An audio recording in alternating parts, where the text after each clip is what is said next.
Hello students, आज हम लोग देखेंगे factor affecting health and illness.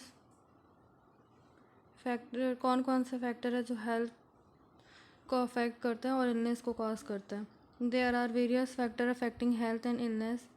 पहला है rising health care cost. Health care cost is increasing day by day. It cause the most deleterious effect on the rural population who cannot afford the expenses for healthy living.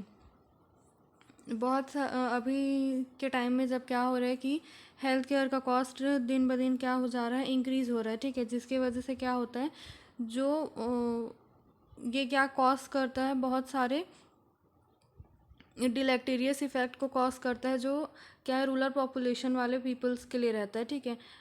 जो rural populations वाले लोग रहते हैं या फिर rural peoples रहते हैं, वो क्या करते हैं, इतना सारा जो एक्सपेंसेस रहता है उसमें वो लोग क्या करते हैं, अपना इतना कॉस्ट को वो लोग नहीं अफोर्ड कर पाते, जिसके वजह से क्या रहता है, उनका जो लिविंग रहता है या फिर जो उनका हेल्थ रहता है वो क्या रहता है, अफेक्ट होता है। Physical factor disease reduce the individual's ability to perform his her daily rules. Physical disease may lead to psychological problem like stress, anxiety, aging and grief.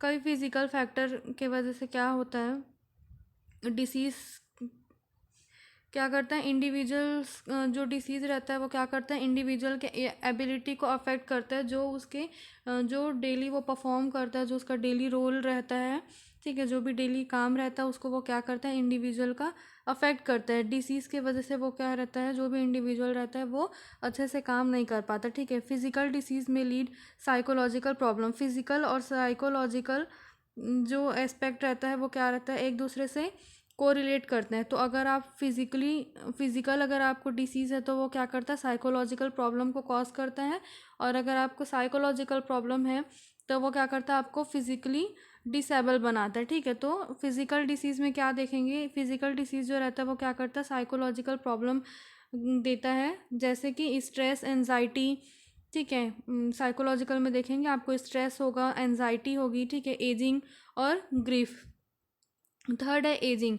As भी क्या है, हेल्थ को अफेक्ट करता है। कैसे अफेक्ट करता है, ये क्या करता है, बहुत सारे डिसीज़ को कॉज करता है। जैसे जैसे आपका एज होते जाता है, जैसे ओल्ड एज को देखते हैं हम लोग, उनको क्या है, बहुत सारे हेल्थ इश्यूज़ रहते हैं या फिर उनके बहुत सारे हेल्थ डिसीज़ रहते हैं, जैसे हार्ट डिसीज़, डायबिटीज़, ऑस्टियोपोरोसिस हो गया। ये क्या करता है, increase the need of home care nursing.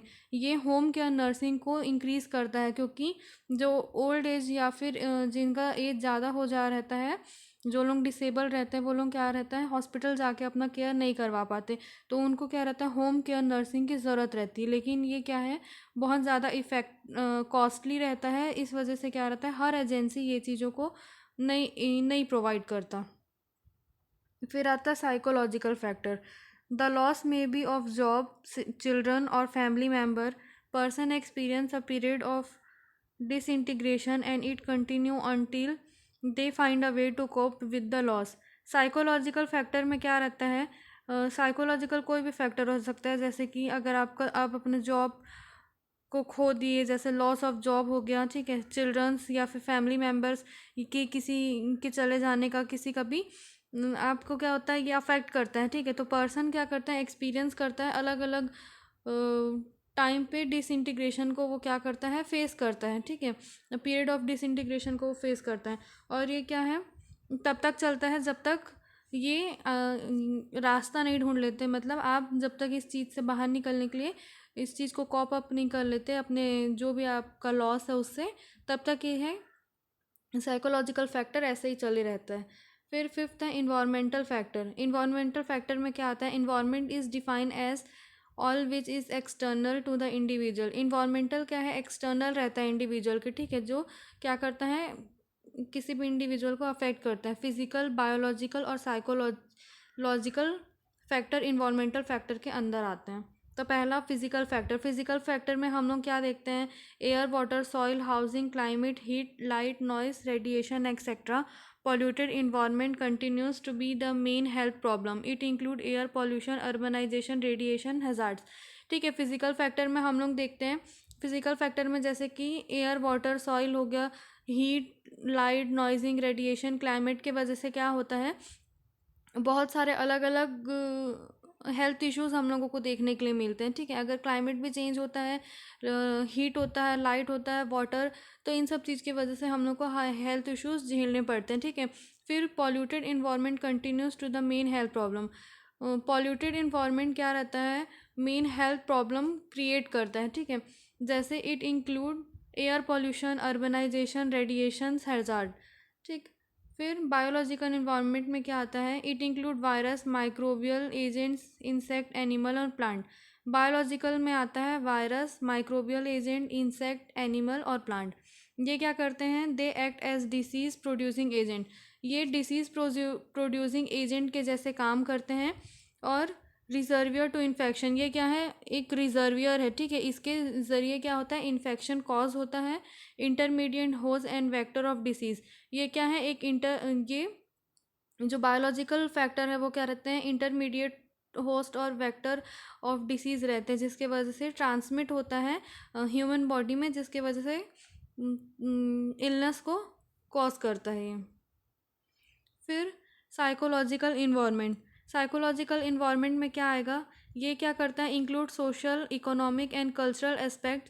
It consist of cultural value, custom, habit, belief, attitude, moral, religion, education, lifestyle, community life, health service, social and political organisation.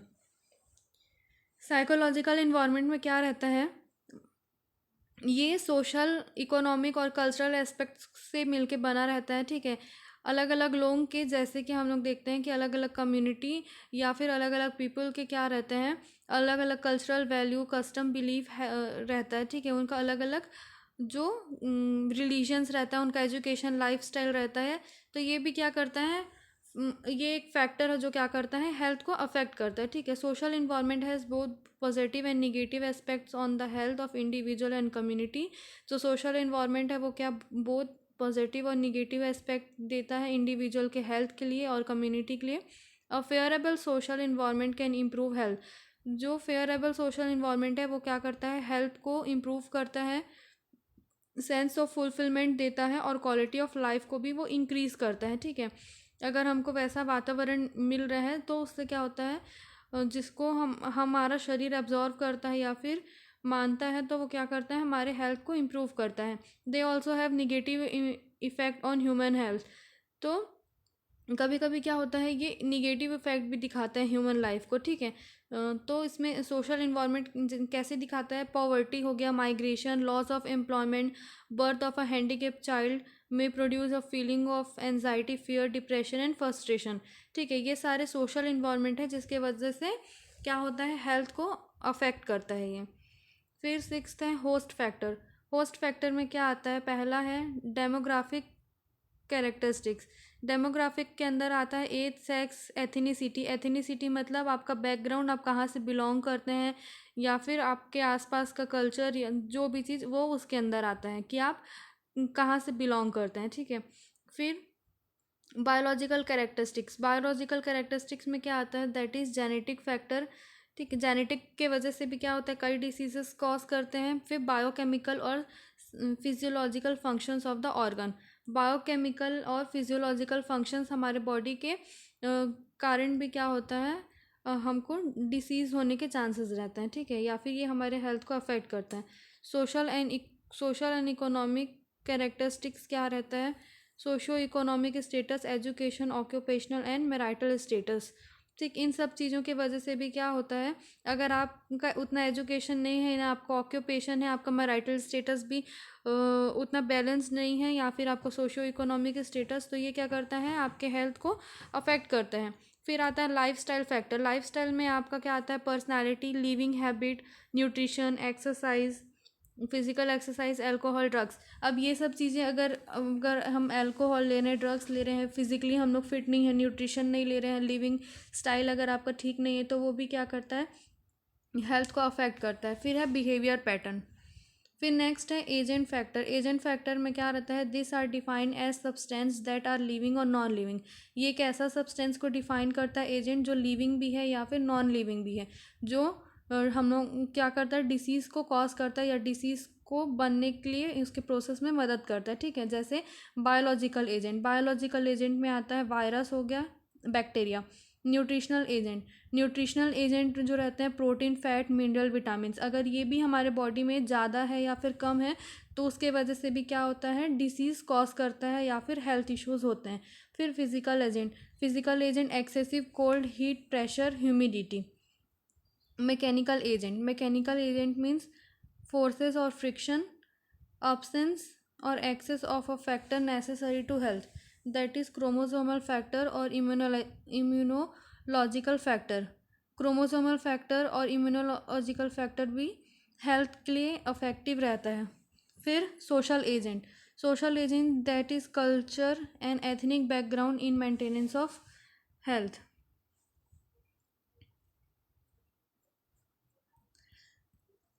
तो factor affecting health के 6-7 points हैं जो health और illness का कारण है, जिसकी वजह से क्या होता है, हमारा हेल्थ जो रहता है वो अफेक्ट होता है।